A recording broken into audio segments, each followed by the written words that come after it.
Hello guys, so let's start with the later part of the video, part 2 of the video. In this video I'm going to go detail like how I spent each minute of my exam. It's gonna be a long video, so if you really want to get a good marks, then this is the most important. So suppose you are in the examination hall and it's 12:45. I guess the papers, no, sorry, 1:45. Yes, the paper starts on 2, so it's 1:45. You are given the OMR sheet or maybe the question paper, whichever your invigilator decides, or maybe if it is not decided by the ICI. So I remember I got OMR sheet first in 4 or 5 papers, and question paper first in 3 to 4 papers. So suppose I don't remember about audit, so suppose I get my OMR sheet first. So what I used to do, I used to first pick out do the questions from do solve the questions in the OMR sheet till I get my real question paper, this question paper which I am having here. Till I get this question paper, I used to solve the OMR questions as much as I can, as fast as I can, because obviously it's 3 to 4 minutes till I get till the teacher invigilator distributes distributes the OMR sheet to everyone, and then starts distributing the question paper. So I will definitely do maximum number of questions as much as I can in that gap, and then as soon as I get my question paper, I will leave aside that OMR sheet and start concentrating on this question paper which I am having it right here now. So what I will do in that 15 minutes reading time, which is now left around 11 to 12 because of the OMR sheet, so I will just ignore this first question because it's obviously compulsory, so I don't have to decide. I don't have to read this question because obviously I'm going to read it again. So I will leave this first question. Now I will start from the question number 2 to question number 6. From question number 2 to question number 6, I will skim through all the questions. Like I will definitely read as fast as I can, because of my previous experiences with the ICI papers. One thing I got to know, that reading time is much less for me, at least, to read the whole of the question paper. So I will start by reading as fast as I can. I will just skim through the paper and I will just tick the questions which I know. So I will, if I know question number 2A, I will just put a small tick with a pencil on the question paper itself. If I know 2B, then I will just put a small tick. So this is how I had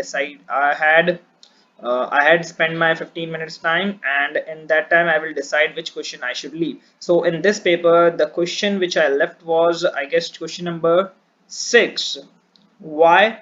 Because of mainly because of question number 6B, because the 6B was something which haven't been asked in the MTPs, RTPs, or the past year question papers. Neither it has been done by me. So it was even even both of the options are new for me, fresh for me. So obviously, why I would waste my 4 marks when I know all the questions rest of this. So I left the question number 6. All the questions were like, if you see 6C, explain the different types of revenue grants which local bodies may receive. This was definitely a very easy question, but since I didn't know 6B, then I left the question number 6. So obviously I did from question number 1 to question number 5. So how I decided the sequence? Since I knew all the questions, so definitely deciding sequence was not a big challenge for me in the audit paper. Uh, this was frankly true, because if you know all the questions, you have ticked for yourself, and then I didn't had any problem deciding the sequence. So I prefer to go with the sequence as given in the paper, so it's easier for the examiner to check the paper. So let's start. Then while writing, I started with the correct and incorrect. So this we have 8 questions in the 8 parts in this, and we have to do 7. And I have got, if you see our paper, if you have seen the first part of the video, then you have definitely know that I have got 66 marks out of 70. I will you can see where I have lost my 4 marks, and definitely I would have got 29 marks in the MCQs part out of 30, which is a good mark, I guess. So you can see that I have used 6, additional seats. Yes, 6 additional seats I have used. How? Let's see. So I have marked 1 2 3 4 5. Obviously I have left the 6th question, that's why. I am hoping that you have watched the first part of the video, so I will not cover those things which I have covered in the first part of the video. So let's start. This is the question number 1 which I did. Question number 1A. If you read the question number 1A, it says that even if the law or regulation prescribes sufficient details of the terms of the audit engagement, the auditor should record them in a written agreement, which is completely false.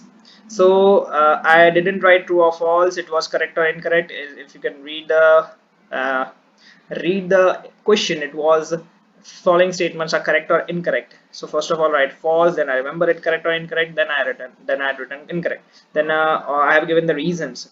Like I remembered the essay 210, it was agreeing the terms of the audit engagement, so I written that, and I had written the last paragraph. I remember it is the last paragraph of that essay in the audit book, not actually, but in the audit book. So I wrote that paragraph as much as I can remember, and just underlined the main words which I think were important. So in this I have got 2 out of 2. If we see the first B question, then it is not necessary for the auditor to periodically review the audit program. Serious? No, it's incorrect. So audit should be periodically reviewed. Changes in the business circumstances. Like I'm just reading the things which I have underlined. So you get that the things which I have underlined are basically the answer in itself. Like if you read the things which I have underlined, then you will definitely get to know that what I am trying to convey. So this is how you have to underline your things. See what lag I have underlined: incorrect, periodically reviewed, changes in business circumstances, otherwise whole audit negligently conducted. These 4 to 5 words sums up my answer. So this is how you have to underline your point. Okay. First C is dividends are recognized in statement of profit and loss only when the amount of dividend can be measured reliably. It's written only when. If you have definitely seen it, it's written only when. So this is obviously wrong because we have 3 conditions for the dividend. So incorrect, and dividends are recognized incorrect when. So I have written the 3. Right to receive. First point, see what I have underlined: economic benefits attributable to dividends flow, amount measured reliably. So this is how I have done the first question of the audit paper, uh, which was quite easy because and this is how I had written the reasons of the, because you have to write reasons also. Without reasons you will not get any marks. Every LLP is required to submit which shall be filed within a period of 60 days from the end of 3 months of the financial year to which the statement of account insolvency relates. So this is also incorrect. It's form 8. I guess it's right. Yes, it's form 8, and which shall be 30 days. This was a main thing, I guess. They have written in the question 60 days. 60 days, but instead it was 30 days. So I underlined 30 days. 6 months was correct in the question, it was mentioned, and financial year. So these were the things that I have marked. First E, what's the question of first E? Classification as NPA should be based on availability of security, and asset classification would be facility wise and not borrower wise. I guess it's incorrect. Maybe yes, incorrect. And a record of recovery, net worth of borrower not considered. This is the question I have marked. Borrower wise, not facility wise. So this sums up my reason for the answer. Probably because he has given me 2 marks for that. And all facilities including investment treating NPA. That's chai on the cake. And after this, let's do first E. It was the audit plan is more detailed than the overall audit strategy. That's completely correct. It's correct. The audit plan is more detailed than the strategy. Audit plan, audit procedures performed. In this I have written less description of the reason. So maybe because of that, the examiner may have cut my marks. So you have seen that lack of description of your reason may also lead to losing your marks. So you should define your reason properly. In the 1H 1G, I have not attempted the 1G because I guess risk committee may be greater for sufficient when the required developing of accounting estimates. I didn't understand this question, so maybe I have some doubt in that time, so I have not attempted this question. The H is external confirmation procedures are restricted to the items of addressing assertions associated with account balances and their elements only, which is completely false, incorrect. Then I wrote that not restricted to only, confirmed terms of agreements, contracts, these are things are also confirmed. Confirm agreements, confirm side agreement exists that may affect revenue recognition. And this also, the examiner has given me 1 mark, probably because I have written too much content for 2 marks, 2 marks, and maybe he have thought that I don't know the answer. That's why I have written all the things which I know. So you can see that your reason for the answer should be pinpoint. You should not bluff and write all the things you know. So this is my total. Out of 14 I got 12, so 2 marks were cut in my correct and incorrect, which I think like what it doesn't matter what I think now. Okay, so now let's move to question number second. Since I said that I think I have done this question and the whole paper sequentially, so this is question number second. Let's start question number 2a. Describe the guiding principles which the auditor should take into account, which serves as a safeguard to eliminate the threats to independence, which was quite an easy one. So you can see that I had marked question number 2 in a box, question number 2a in a box, and I have given the heading, and then I have explained my points. And here the boxes, you can see here the boxes means that where I have got my marks, where they have allotted me marks. So for the public confidence, appears, independent entity, these are the words which I have underlined. So this is the 1 mark I got in this step. Okay, fundamental principles, ISBA code, integrity, objectivity, confidentiality, before taking up work, threats to independence. 2nd mark I got there. 3rd mark I got in this point, and 4th mark in this point. So totally I got 4 out of 4 in question number 2a, which is a must needed one. Let's talk about question number b. With reference to Section 230, materiality in planning and performing an audit indicate the factors which may affect the identification of an appropriate benchmark while determining materiality for the financial statement as a whole. So what affects the benchmark? What affects the factors? So first of all, I had the essay, since I remember. Oh, sorry, it was given in the paper, I guess. Yes, it's given in the paper. So you can definitely pick out those essays from the paper itself, since they were given in the paper. So I wrote that essay, and then I give the heading, and then I started writing the elements of financial statement. First was elements of financial statement. Then if you remember the example, you can record the example because it's quite a bit impressive that you know the example. Second, I read the second point. There I got my first 1 mark for the 1 point, 2 mark for the second point, 1 mark for the third point. See, you can see the paper presentation as well, where like how much fluffy I have wrote my answers. And then the fourth point for the 1 mark for the 4th point. So this is how I've got 4 out of 4 in question number 2b. So let's talk about question number 2c. It is imperative for the auditor to project misstatement for the population by performing audit procedure through sampling. Projecting misstatements was obviously a much expected question, as it was in, I guess, in RTP or MTP of November 20 itself, or May 20, I guess. So this is a paragraph answer. Yes, this is a main point. This is a paragraph answer. Like if you see in the book projecting misstatements, then it is a paragraph answer. But I have divided the paragraph in almost 1, 2, 3, 4, 5, 6, 7 points. I guess it's a 3-paragraph answer, but I have divided it into 7 paragraphs. So this is whatever I was talking about, like dividing your paragraphs into points. And obviously you can see if I wrote those paragraphs, then obviously it would have not fetch such marks.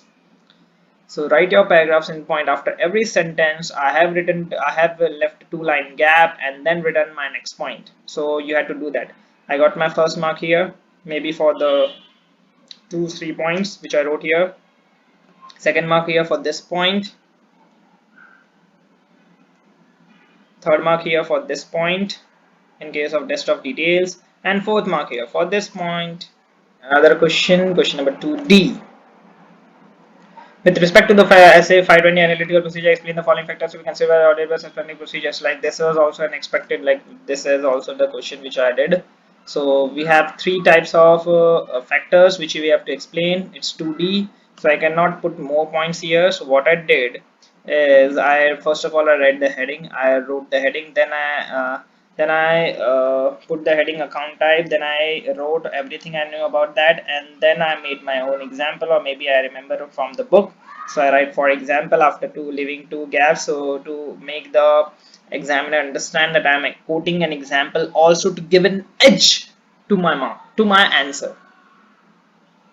So this is how I quoted an example wherever I knew this. In the first point I got 1 mark, in the second point I got 1 mark, and in the third point I got 1 more. This is how I got 3 marks, and this is how I got 14 out of 14. Question number 2.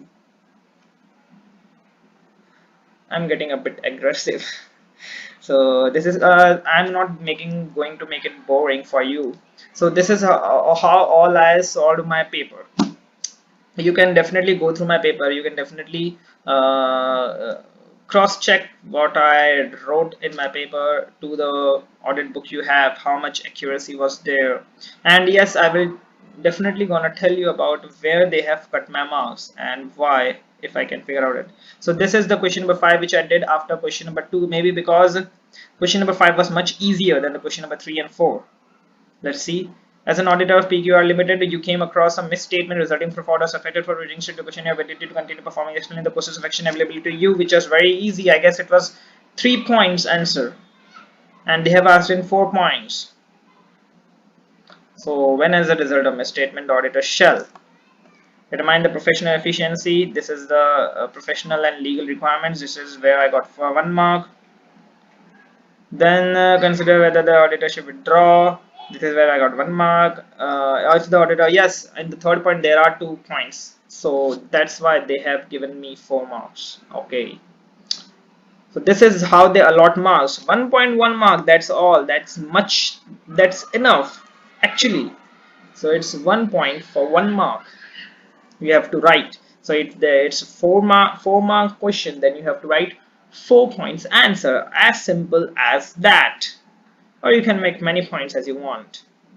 See here they have asked a case study. Yes, so is the manner of rotation applicable to Clue Limited, whether the appointment miscarry is valid? So this is the 2 questions they have asked. I have quoted the section number, I have written the eligibility for, or maybe you can say threshold for the rotation of the auditor, and then I have discussed in the given case, like I have the answers which we write in law, I have written it a law as a law answer.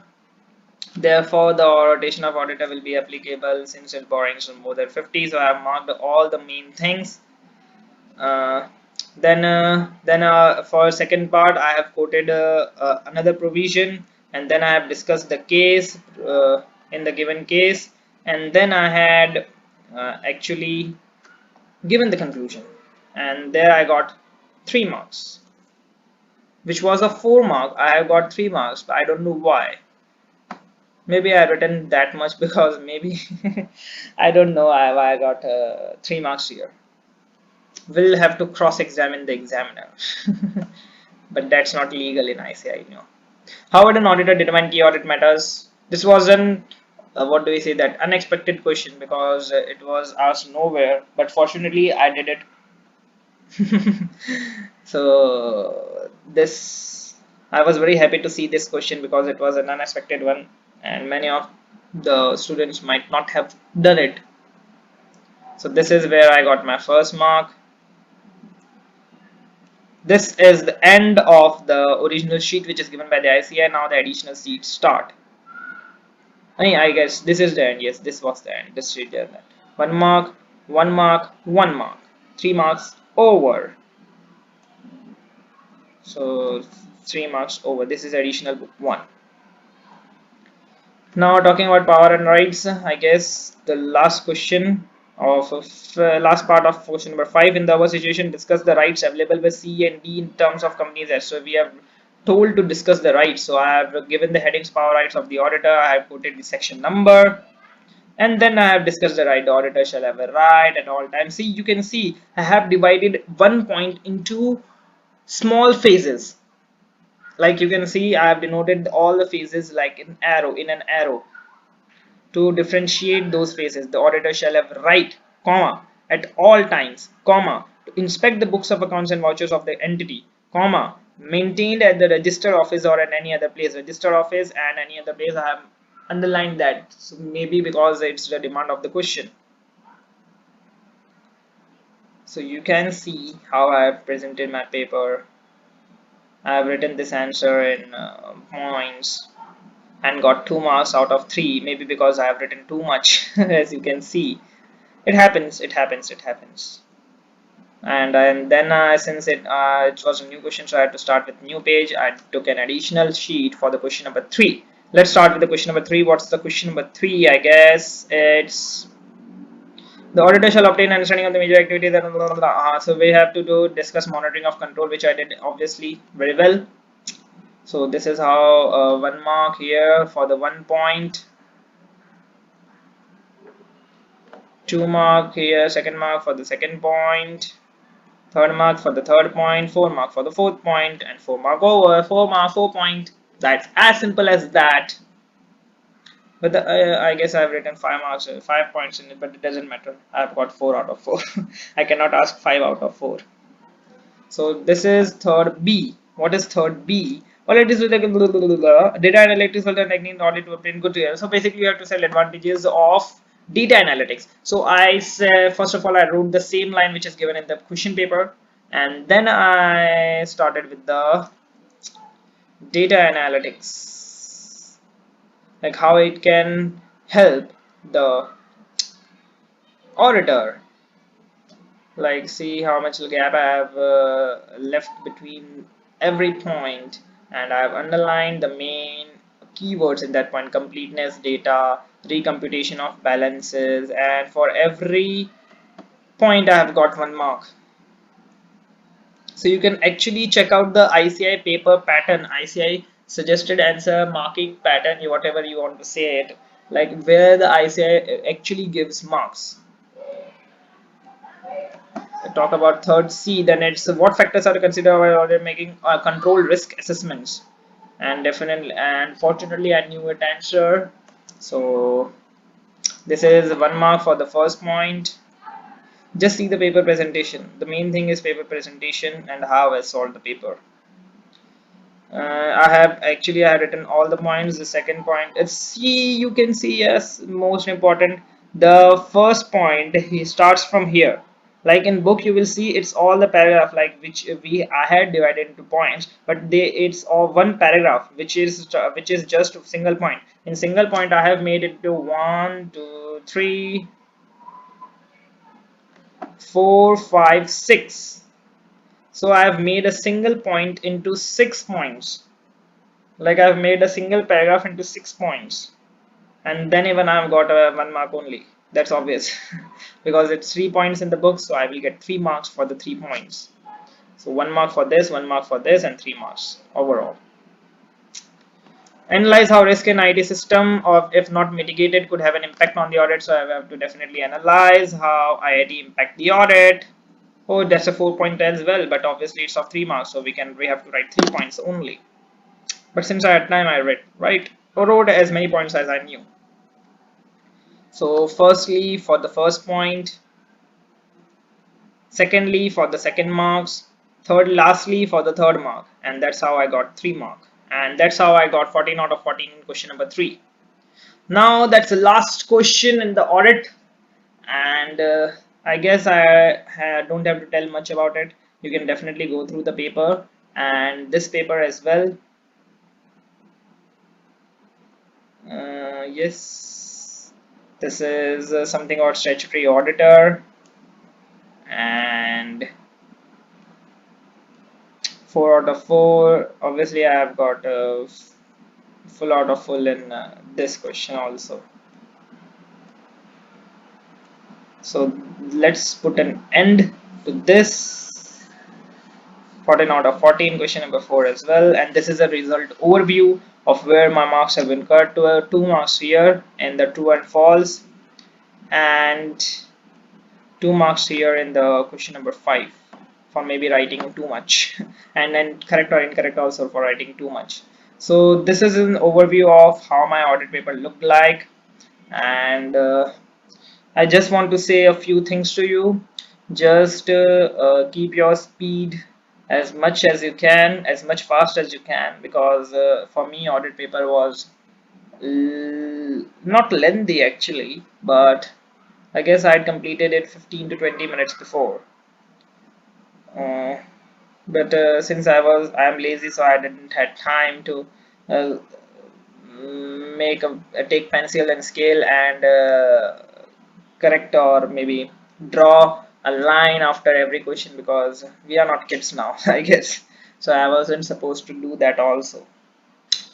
So this is all the things I had did in my audit paper to score 95, 66 marks in the descriptive part, and 29 marks out of 30 in the MCQs part. About talking about MCQs, when I did my MCQs, I guess I did my MCQs in the first half, after maybe after true or false, or maybe before that too. Like just try to complete your MCQs in every paper, be it tax, be it EISSM, in within 30 to 35 minutes. Because if you do in 30 to 35 minutes, then you are definitely on time or maybe before time. So, and it's since it's a theory subject, so it doesn't require much calculation, so you can obviously do your MCQs in 25 to 30 minutes even.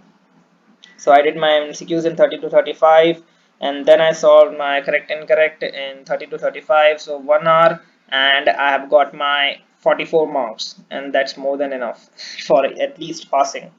And then I moved to the descriptive part, and I had like it's a 14 mark each question, so I had decided to give at least 25 minutes to like around 25 minutes to every question. And obviously there were 1 or 2 questions which were lengthy, in which I have to write 2 or 3 pages for a single question. So in that I took around 35 to 40 minutes, so that's how I balanced the time. So you will have to definitely do your paper as speedy as possible, and present your paper in points, because in points it is easier for the examiner to check your paper. He just have to match the paper with his suggested answer. So if he gets the paper in points which are matching with his suggested answer, then he will definitely give you the marks. And as you have seen that for 4 marks you are just required to write 4 points. It's not advisable if you don't have time to write more points. If you have time, then you can definitely waste your time by writing more points, as I did, because I had time. And this is how I guess there's nothing to say about any particular question, because all the questions were nothing much. I didn't got any question which was strange for me. Everything was good in the audit paper especially. So I guess I had solved your query about the paper presentation part.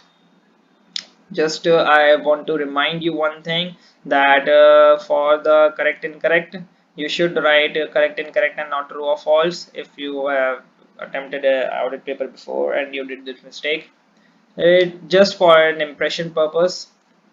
And you should definitely check your paper. If it is damaged, or if it is colored, or it is dirty from one side, then you should return before writing your roll number. Present it well, you can do it. Just follow if you can what I said, and it's definitely going to take you everywhere. So this was the video which I wanted to share with you. I hope you had liked it, and you will get the link to this copy in the description box. My motivation line, इतना सा पढ़ना है और इसी में से आएगा, बस दुआ में याद रखना. Bye. Thank you.